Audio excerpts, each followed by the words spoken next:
Mga ka-DIY, welcome back to our YouTube channel. So for today, meron tayong re-reviewin na super duper mini power bank. Pero, pang malakas ng capacity mga ka-DIY, 10,000 mAh. Ito ay 10,000 mAh super mini power bank from Orashare mga ka-DIY. Meron ka na ba nito mga ka-DIY? Comment ka lang, no? Baka wala pa, baka kailangan bigyan ka ni ka-DIY. So ito nga pala, binili ko mga ka-DIY kasi yung ginagamit kong phone pang record kay Mrs. ay iPhone 12. So madalas malobat na siya mga ka-DIY. Meron naman akong mga power bank kagaya nito. Kaso ito kasi halos kasing laki niya lang, no? Mas malaki pa nga konti. Hanggang 5,000 mAh lang to. Or 6 up to 7,000 mAh mga ka-DIY. Depende sa 18650 na ilalagay. Ito mga ka-DIY, nung nakita ko to, napakamura. Ito kasi nabili ko to ng 350. Ito nabili ko 400. May battery na 10,000 mAh pa mga ka-DIY. O di ba? So ito kung meron ka ng battery okay lang naman. Pero kung wala ka pang battery at bibili ka pa, ito na lang mga ka-DIY. I-recommend ko to sa inyo. Bakit? Kasi tinesting ko na yung capacity niya. Aba, talagang 10,000 mAh. Halos. So ito ipakita ko sa inyo mga ka-DIY. Siya nga pala pag binuksan nyo yan sa package, ang kasama niyan ay isang Type-C cable. Yun nga pala sa specs niya, ito ay fast charge lang, 10 watts mga ka-DIY. Tapos depende na lang kung yung bibilhin nyo ay lightning yung charging cable niya kasi may kasama na tong cable. Ayan o, ito kasi binili ko lightning para nga sa iPhone. Meron namang Type-C. Merong mas mahal dito ng konti, nasa 600. Nasa 600. Yan naman 10,000 mAh din, ibang model lang. Yun ay PCM 11 ata yun. Ayun, mas maganda yung display nun. Ito naman 4 dots lang na LED. Pero okay lang naman yun eh. Hindi ko naman laging titingnan yung display niya mga ka-DIY. Kaya ko lang ito binili.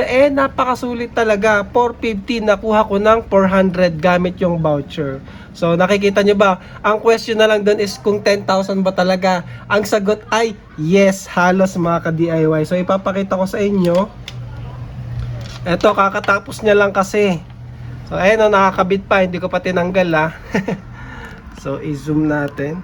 So ayan, yung actual capacity niya mga ka-DIY ay 9,592 mAh.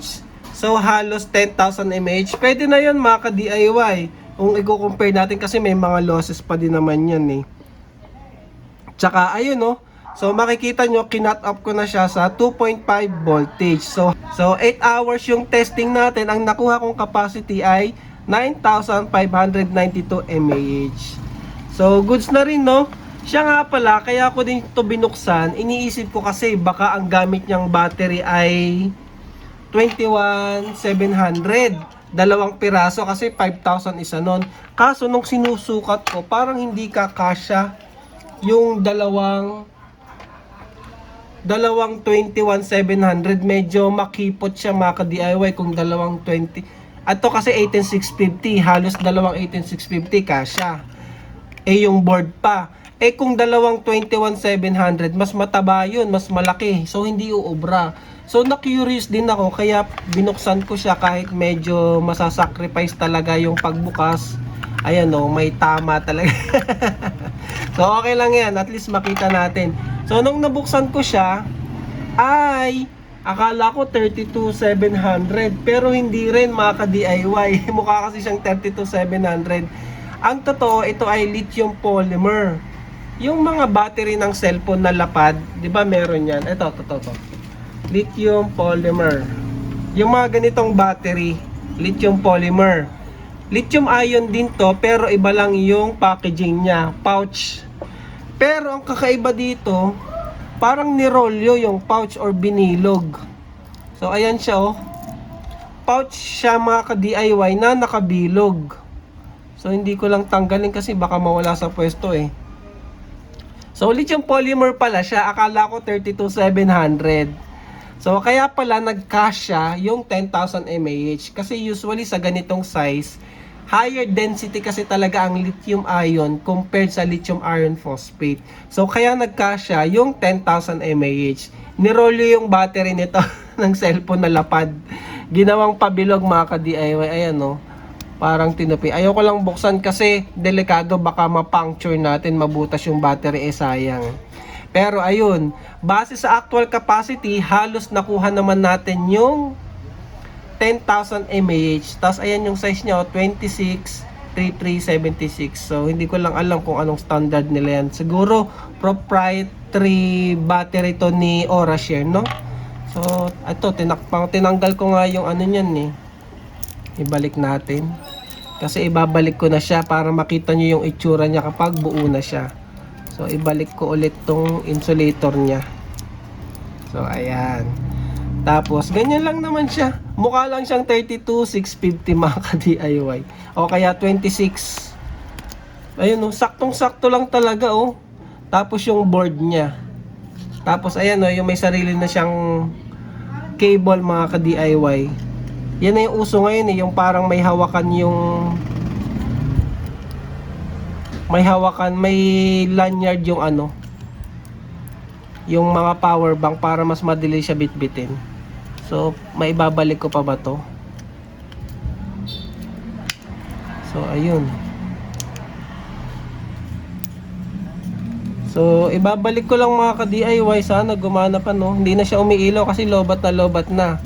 Sinagad na kasi natin yung discharge. So, ito ay dito. Yan. Diyan yan. Tapos, isaksak ko yung charger. Tingnan natin mga ka-DIY kung magcha-charge pa. So, charge natin mga ka-DIY. So, ayun. Charging pa naman. Gumagana pa. Wala pa tayong nabali na wire. So, ayan siya mga ka-DIY. Tapos, ibalik natin yung case.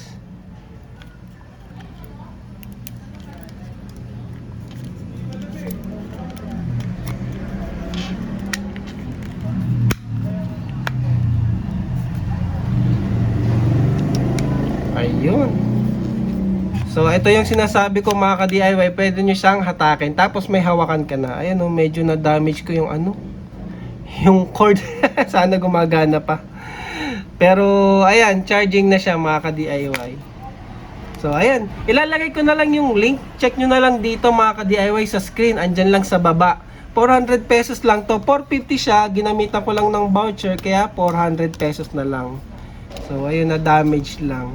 So, kung gusto nyo nito mga ka-DIY, mamimigay tayo, comment lang kayo, Orashare. O, ayan o, Orashare, baka naman. So, si Orashare usually legit naman talaga yung mga power bank niya. So, napaka-compact lang talaga nito. Compared natin sa 20,000 mAh. So, ayan, 20,000 mAh. O, diba? Pero ito, luma na to. Mga 3 years ago na ata tong power bank na to mga ka-DIY. Grabe. 10,000, 20,000. Napaka-compact.